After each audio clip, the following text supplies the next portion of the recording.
Top honors in the energy world were awarded last night at the 11th annual Platts Global Energy Awards in New York City. Clean Skies Susan McGinnis is live for us in New York with all the highlights after a late night downtown, Susan. And I saw that Platts is calling this a two-run home run for one energy company after last night's ceremony. Yeah, definitely. It was quite a night for the Platts Energy Awards and for all of these winners, with one company, Tyler, grabbing the two headline awards. This all happened down at Cipriani, down on Wall Street, a big star-studded event complete with a red carpet and entertainment and opera singing and lots of jokes. So the top awards, this is for CEO of the Year, that went to the CEO of Anadarko Petroleum, also Energy Company of the Year, Anadarko Petroleum. So we had a chance to pull James Hackett aside afterwards to talk a little bit about the awards. The judges really looked at Anadarko's big transformation over the past 3 years after the company acquired a couple of its competitors. That really factored into the decision there for the company to get these two awards. And we talked to an overwhelmed James Hackett about the awards. It was the first time we'd really seen simultaneous acquisitions of that size in the industry. We basically bought two companies our own size, and then the subsequent divestitures to get the balance sheet straightened up, sold 7/8 of that off again. And in the meantime, we kind of positioned the company to be a much stronger organic growth story and really stayed committed to the exploration side of the business, which is frankly a fairly rare thing in our industry. Yeah. And so we do that globally. We do a lot of deep water developments, high technology stuff. It's just too much fun being involved in it. But the thing that Chesapeake does and that Clean Skies does that we're very, very committed to is this idea of growing the natural gas resource base in North America. And that's one thing we have a very large position in and are happy to be partners with Chesapeake and doing in others. It's cool as heck. So what is ahead for Anadarko in exploration in the new year?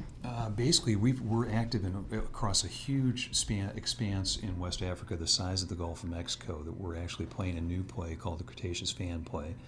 And we've had some huge discoveries in Ghana. We're pursuing that west all the way to Sierra Leone. Then we're also drilling very actively in Brazil for very large targets, as well as in the deep water Gulf of Mexico. Then we're going around the eastern Horn of Africa into Mozambique and up to Kenya, drilling over in the South China Sea, where we have a very active presence in China as a producer. And then still taking some shots at Indonesia, and then of course all the activities we're doing onshore in the U.S. And so it's a fairly diverse set of things we're pursuing. And it requires a lot of capital, and that's the thing people need to understand. It doesn't happen without a lot of hard work and a lot of talent. How do you figure upcoming agreements among countries around the world in Copenhagen and afterwards, and also legislation passing through Washington, if and when that ever happens, will impact your industry? Well, we've got to wrestle with this whole issue of climate change, right? And I think the things that have happened that we've heard about recently in England are not helpful in the sense that the science we think is still uncertain, although we believe man-made emissions should be reduced or controlled, I should say. It's going to be impossible to reduce them in the short term. But we are big believers in reducing man-made emissions while doing it, while still keeping economies strong.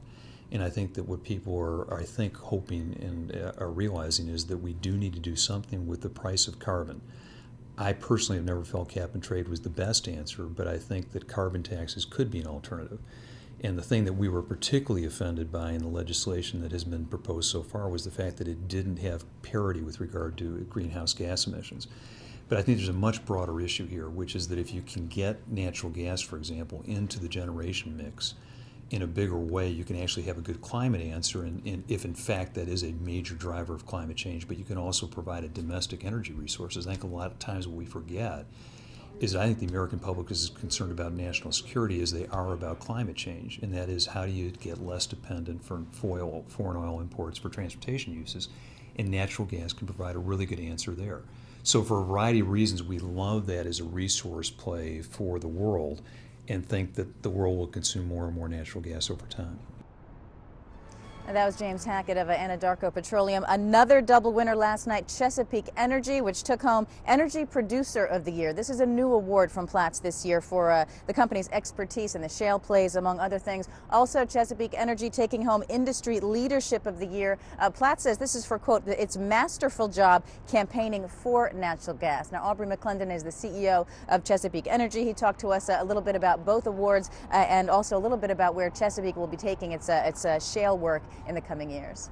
Well, I think from here on, Susan, it's really to take advantage of the positions we've already established in the Big Four shale plays that were mentioned out there. We have a top 2 position in each of those 4 shale plays, and that will give us sustainable, predictable growth for, we think, at least the next decade and probably beyond. Now we're watching the shale story because of the success in the U.S. go global. Is Chesapeake a part of that action as well? Well, we are, in fact. We have a 50-50 joint venture with Statoil Corporation that covers the whole world, and we're just about to, I think, be able to announce a transaction that puts us in a foreign country. And for me, worldwide natural gas shale is important because it's going to show the world that we have an alternative to oil.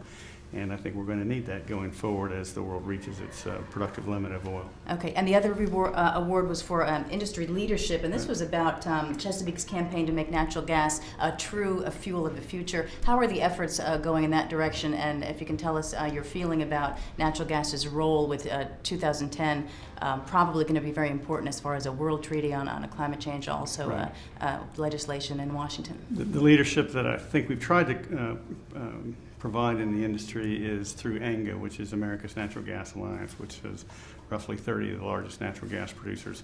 And we're trying to, in a united voice, show policymakers in the U.S. that there is a way to a low-carbon future that also is affordable and also relies on American energy. And so natural gas is that message, abundant natural gas is that message.